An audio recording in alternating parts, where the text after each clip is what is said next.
आज की दुनिया में हम सब मतलब keyboard, touch screen, digital notepad इन सब से घिरे हुए हैं। हर चीज बस एक क्लिक दूर है। बिल्कुल। और ऐसे में एक मामूली सी चीज, लकड़ी और ग्रेफाइट से बनी पेंसिल, उसकी क्या जगह है? लगता है जैसे कोई पुरानी याद हो बस। हाँ शायद। लेकिन आज हमारे पास शिव नारायण का एक रिसर्च पेपर है। इसका शीर्षक है right to ignite, pencil power to change the world. और ये बताता है कि शायद इस मामूली से हीरो में हमारी सोच से कहीं ज्यादा ताकत है। ये पेपर सिर्फ लिखने के बारे में नहीं है, ये हमारे दिमाग के अंदर झांकने जैसा है। ये समझने के लिए कि जब हम हाथ से कुछ लिखते हैं तो अंदर क्या जबरदस्त हलचल शुरू हो जाती है। बिल्कुल। और ये पड़ताल एक बहुत ही दिलचस्प विचार से शुरू होती है, जिसे स्रोत में लर्नोग्राफी कहा गया है। लर्नोग्राफी मतलब सीखने का विज्ञान। हाँ, सीखने का विज्ञान। और पेपर का जो मूल तर्क है वो बहुत सीधा है पर गहरा है। क्या है वो? कि सुनना सीखने का सबसे कमजोर तरीका है और लिखना सबसे शक्तिशाली। हाँ, ये हमारे पारंपरिक क्लासरूम के विचार को पूरी तरह से चुनौती देता है। ठीक है, तो यहीं से शुरू करते हैं। इस पेपर में पेंसिल पावर शब्द का जिक्र बार बार आता है। जाहिर है इसका मतलब सिर्फ पेंसिल पकड़ने की ताकत से तो नहीं होगा। ये है क्या? नहीं, बिल्कुल नहीं। पेंसिल पावर दरअसल दिमाग, हाथ और उंगलियों के एक साथ काम करने के संगीत जैसा है। संगीत जैसा? हाँ, स्रोत इसे मोटर एंगेजमेंट कहता है। जब आप पेंसिल से लिखते हैं तो ये सिर्फ अक्षर बनाना नहीं है। इसे ऐसे समझिए, आपका दिमाग एक पूरी टीम को काम पर लगा देता है। अच्छा। हाँ, आपका मोटर कॉर्टेक्स जो हाथ उंगलियों का ड्राइवर है, वो स्टीयरिंग व्हील पर है। आपका हिप्पोकैम्पस जो यादों का लाइब्रेरियन है, वो हर नई जानकारी को सही जगह रख रहा है। और सेरेबेलम जो संतुलन का मास्टर है, वो पक्का कर रहा है कि ये पूरी टीम एक लय में काम करे। एक मिनट, आपने कहा शारीरिक तरीका। हाँ, ये बहुत दिलचस्प है। मतलब सीखना सिर्फ एक दिमागी कसरत नहीं बल्कि एक शारीरिक क्रिया भी है। क्या इसका मतलब ये है कि जो लोग अपने हाथों से बहुत काम करते हैं, जैसे कोई कलाकार, कोई सर्जन, वे एक अलग ही स्तर पर सीखते हैं? आपने बिल्कुल सही पकड़ा। यही इस विचार का सार है। सीखना एक पूरे शरीर का अनुभव है। वाह। जब आप टाइप करते हैं तो आप बस एक ही मूवमेंट को बार बार दोहराते हैं, एक बटन दबाना। लेकिन जब आप क या ए लिखते हैं तो हर अक्षर का एक अलग आकार, एक अलग मूवमेंट होता है ना? हाँ, सही बात है। ये शारीरिक विविधता दिमाग के लिए एक ज्यादा समृद्ध अनुभव है। और इसी अनुभव से एक और कमाल की चीज बनती है, जिसे स्रोत ब्रेन पेज कहता है। Brain page? ये तो किसी साइंस फिक्शन फिल्म के कॉन्सेप्ट जैसा लग रहा है।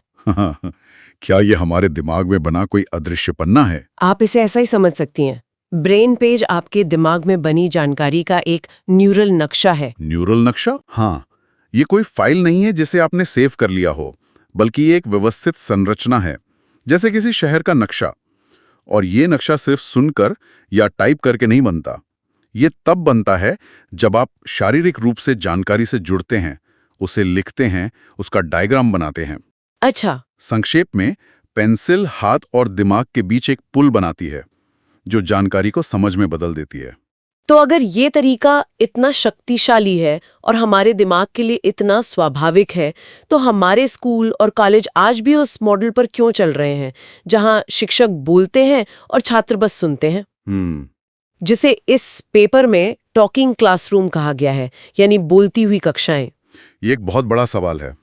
और स्रोत के अनुसार ये मॉडल इसलिए अप्रभावी है क्योंकि यह छात्रों को सीखने की प्रक्रिया में एक पैसिव दर्शक बना देता है। निष्क्रिय दर्शक। हाँ, जब आप घंटों तक सिर्फ सुनते हैं तो आपका दिमाग भटकने लगता है। स्रोत बताता है कि दिमाग का एमिगडाला सिस्टम, जो ध्यान और एकाग्रता के लिए जिम्मेदार है, वो इस प्रक्रिया में ठीक से सक्रिय नहीं हो पाता। और इससे सिर्फ सीखना ही कमजोर नहीं होता होगा? बिल्कुल नहीं। इससे छात्रों का आत्मविश्वास भी घटता है, क्योंकि उन्हें लगता है कि ज्ञान कोई ऐसी चीज है जो बाहर से कोई उनके दिमाग में डालेगा। तो अगर टॉकिंग क्लासरूम समस्या है तो इसका समाधान क्या है? जाहिर है इस पेपर में कोई विकल्प तो बताया ही गया होगा। हाँ, और वो विकल्प काफी क्रांतिकारी है। स्रोत इसे ब्रेन पेज क्लासरूम कहता है। ब्रेन पेज क्लासरूम, जो प्राचीन भारत के तक्षशिला मॉडल से प्रेरित है। वाह! तो आप कह रहे हैं कि क्लासरूम का माहौल ही बदलना होगा। शिक्षक अब सेज ऑन द स्टेज नहीं बल्कि गाइड ऑन द साइड होगा। ये तो शिक्षा के पूरे मॉडल को उलटने जैसा है। बिल्कुल। ब्रेन पेज क्लासरूम में शिक्षक लेक्चरर नहीं है, बल्कि एक मॉडरेटर या सूत्रधार है। मतलब उसका काम जानकारी देना नहीं है, नहीं, उसका काम है छात्रों को जानकारी से सीधे जोड़ना। यहाँ जोर किताब से सीधे दिमाग तक ज्ञान पहुंचाने पर है। छात्र निष्क्रिय श्रोता नहीं है, वे लिख रहे हैं, चित्र बना रहे हैं, समस्याओं को हल कर रहे हैं। यानी वे सक्रिय रूप से अपना ब्रेन पेज बना रहे हैं। एग्जैक्टली। और स्रोत के मुताबिक ये प्रक्रिया दिमाग के सेरिबेलर बेसल गैंग्लिया सर्किटरी को जगाती है, जो दिमागी ज्ञान को मोटर ज्ञान में बदल देती है। मतलब जो चीज आप सिर्फ सोचते हैं, जब आप उसे अपने हाथ से करते हैं तो वो आपके वजूद का हिस्सा बन जाती है। तो चलिए अब उस हिस्से पर आते हैं जो इन दावों को पुख्ता करता है, विज्ञान। इस रिसर्च में कुछ मुख्य निष्कर्षों का जिक्र है ना, जो बताते हैं कि पेंसिल से लिखने का दिमाग पर क्या असर होता है। हाँ, और ये निष्कर्ष सिर्फ सैद्धांतिक नहीं है, ये सीखने के अनुभव को सीधे तौर पर प्रभावित करते हैं। अच्छा। पहला और सबसे सीधा निष्कर्ष तो हमारी याददाश्त से जुड़ा है। मैं अंदाजा लगा सकती हूँ, हाथ से लिखे नोट्स टाइप किए हुए नोट्स से ज्यादा याद रहते हैं। मुझे आज भी अपने कॉलेज के दिनों के हाथ से लिखे नोट्स याद है, लेकिन पिछले हफ्ते टाइप की हुई ईमेल शायद ही याद हो। बिल्कुल, और इसके पीछे एक वैज्ञानिक कारण है।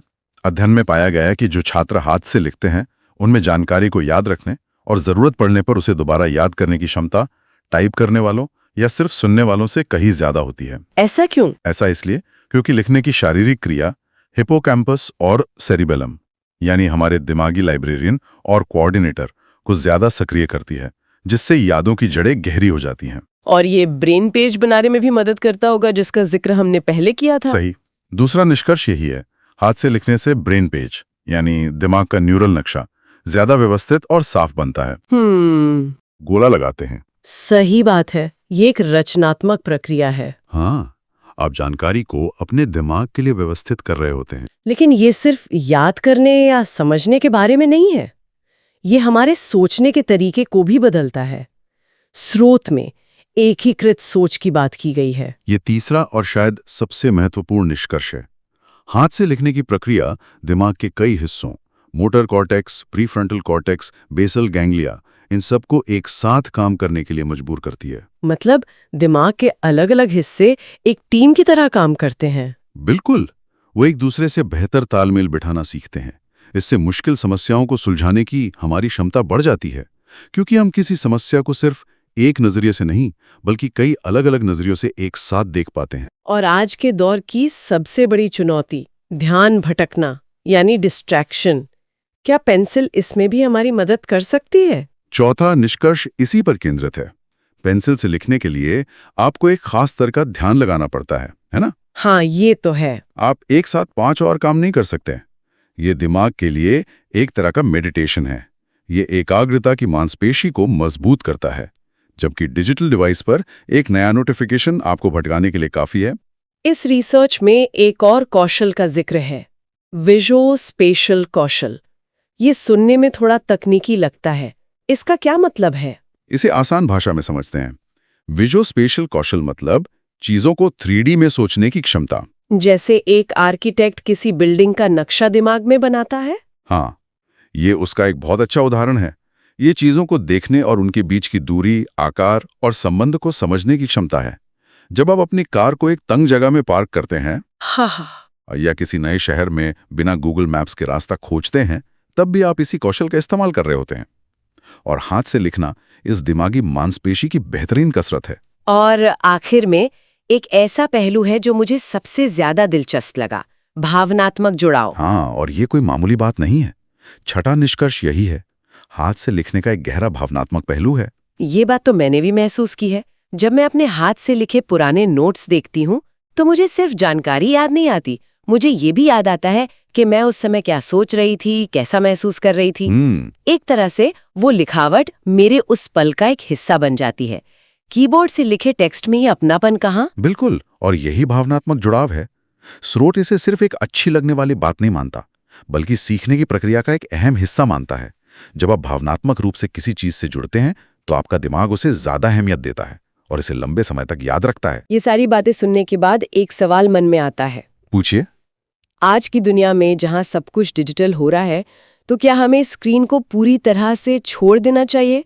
अगर हम बच्चों को सिर्फ पेंसिल से लिखने पर जोर देंगे, तो क्या हम उन्हें भविष्य के लिए तैयार कर रहे हैं या उन्हें पीछे धकेल रहे हैं? ये एक बहुत ही जायज़ चिंता है और स्रोत इसका जवाब भी देता है। पेपर ये बिल्कुल नहीं कहता कि हमें टेक्नोलॉजी को फेंक देना चाहिए। ये पेंसिल बनाम कीबोर्ड की लड़ाई नहीं है। तो ये क्या है? ये संतुलन बनाने की बात है।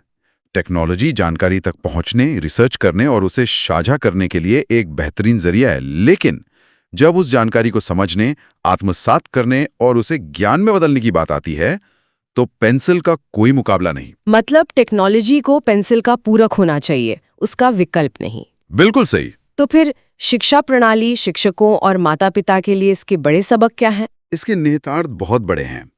पहला, हमें पाठ्यक्रम में हाथ से लिखने वाली गतिविधियों को फिर से प्रमुखता देनी होगी, खासकर शुरुआती सालों में।